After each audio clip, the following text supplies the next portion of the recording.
Cette troisième vidéo, à propos du Nebbio, sera consacrée à la structure interne des villages perchés, afin de retrouver, grâce aux photos actuelles, les aspects traditionnels de leur organisation.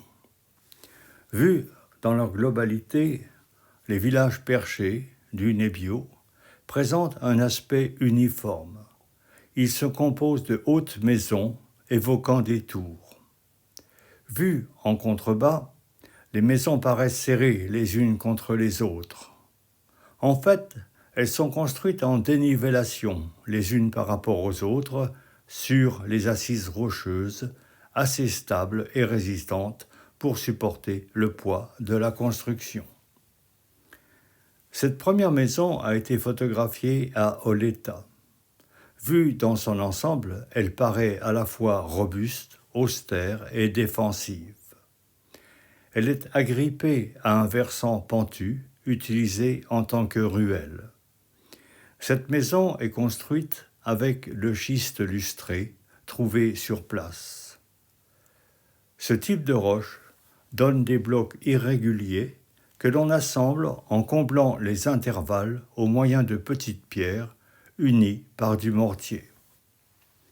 En élévation, on remarque les alignements de trous qui permettent de soutenir les échafaudages au fur et à mesure que l'on élevait les murs de la maison. À Oleta, les toits sont le plus souvent en lauze de schiste. Autrefois, les fenêtres étaient beaucoup plus étroites que celles de notre époque, afin de se prémunir à la fois de la chaleur des étés et du froid relatif de l'hiver. Ces fenêtres ont actuellement été largement transformées. La maison comporte 4 niveaux. Le premier niveau du rez-de-chaussée étant caché sur la photo par le muret du premier plan. Il est probable que l'actuelle fenêtre donnant sur la ruelle devait correspondre autrefois à une porte. En ce cas, il était possible d'accéder directement au deuxième niveau par cette porte. Selon ce que j'ai pu en lire, une telle structure devait se conformer à l'organisation type de la maison en Corse. Le rez-de-chaussée, ici réduit à une étroite pièce, généralement creusée dans le sol rocheux, s'ouvre sur une cave où l'on peut ranger les outils agricoles et éventuellement servir à l'abri de l'âne ou du porc. Au-dessus sont situées les pièces utilitaires où vit la famille. On y trouve les chambres et la salle à manger. Le troisième niveau supérieur, surmonté par le grenier, comporte en son centre un foyer appelé fucone. Une carte postale ancienne montre l'aspect de cette grande pièce qui servait de salle de séjour et était utilisée pour cuire le repas. Le plafond qui sépare cette pièce du grenier était à claire-voie, en sorte que la fumée s'échappait vers le grenier, ce qui permettait de faire sécher les châtaignes et les fruits et de fumer la charcuterie et la viande. Une maison de Sorio présente une architecture semblable avec également 4 niveaux. Le premier niveau, celui du soubassement, s'ouvre par une porte spécifique. On accède directement au second niveau et aux étages supérieurs par un escalier extérieur.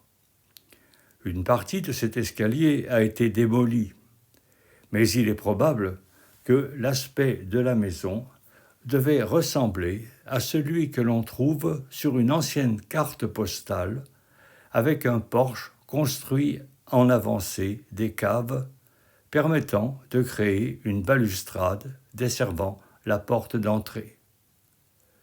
Une maison du village de Sorio conserve encore une structure semblable. Entre ces maisons serpentent les ruelles. À leur propos, il convient de mentionner que les villages perchés présentent une structure urbanistique inverse de celle que l'on rencontre habituellement. En effet, normalement, on construit d'abord les rues, puis ensuite on délimite l'emplacement des maisons. Dans ces villages, ce n'est pas comme cela que l'on procédait. Les maisons étant construites là où c'est possible, c'est dans les intervalles subsistant entre ces maisons que l'on créa ces ruelles. Cela explique leur aspect. Elles sont courtes et étroites, serpentant entre les maisons. Elles deviennent des escaliers en gravissant les pentes. Parfois, ces ruelles s'élargissent, formant de petites places aux formes irrégulières. À Murato, l'une d'elles est occupée par un four collectif. Pendant que défilent quelques photos actuelles des maisons et ruelles des villages, je voudrais ajouter encore 3 informations concernant ces maisons traditionnelles. D'abord, elles ne comportaient ni grange ni étable. En effet, les chèvres et les brebis restent toute l'année dans les pâturages à l'extérieur. Ensuite, il est probable que ces maisons devaient abriter une famille élargie, associant au sein d'un même foyer plusieurs générations. La troisième caractéristique de ces villages est la présence de passages couverts creusés dans les rez-de-chaussée des maisons. Selon moi, il s'agit d'un moyen de protection. En cas d'attaque, il suffisait de fermer ces passages pour empêcher toute intrusion à l'intérieur des villages. Ces attaques ne sont cependant pas uniquement le fait d'ennemis venus de l'extérieur. Il ne faut pas oublier qu'existait en Corse un code de l'honneur qui nécessitait de fréquentes vendettas.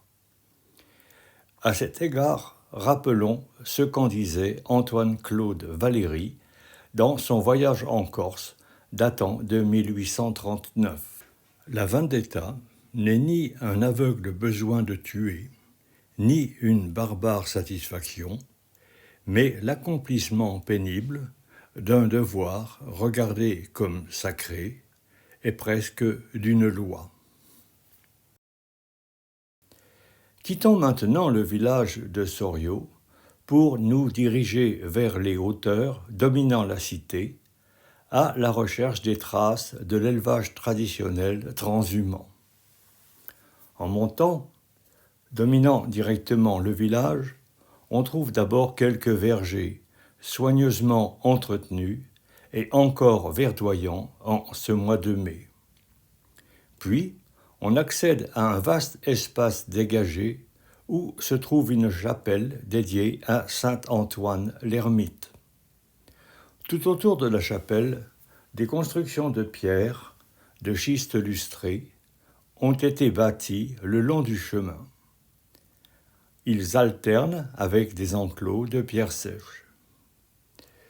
Ce lieu correspond à une étape sur le chemin de la transhumance qui permettait de gagner les hauteurs de la chaîne du Tende où sont situés les pâturages d'été.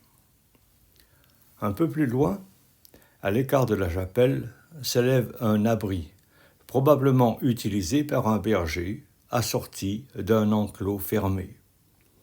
Cet abri était construit, comme les maisons du village, au moyen de pierres de schiste trouvées sur place. Il est de forme carrée et ne comporte qu'une seule porte. Celle-ci est surmontée d'une grosse pierre plate servant de linteau. Au-dessus, le toit est en forme de cône aplati de lauze de schiste. Les murs intérieurs montrent une structure soignée. Les pierres sont assemblées sans mortier, avec intercalation de petites pierres. Au niveau du toit, la photo révèle bien la manière dont furent posées les dalles de schiste en dénivellation les unes par rapport aux autres. 2 grosses dalles de schiste bouchent le trou sommital. Cet abri devait autrefois être entouré de pâturages. Il est actuellement abandonné. Sur le sol, délaissé par l'homme, se produit une recolonisation végétale. De nouvelles espèces, comme les férules communes, les asphodèles, les schistes de Montpellier et les genêts, se développent entre les pans de roches nues. Peu à peu, ces nouvelles espèces se développent et se rejoignent, formant des fourrés difficilement pénétrables. C'est la première phase de constitution du maquis. Dans cette troisième vidéo concernant les villages du Nebbio, je n'ai décrit ni les églises ni l'organisation ecclésiale. Elles feront en effet l'objet de ma prochaine vidéo.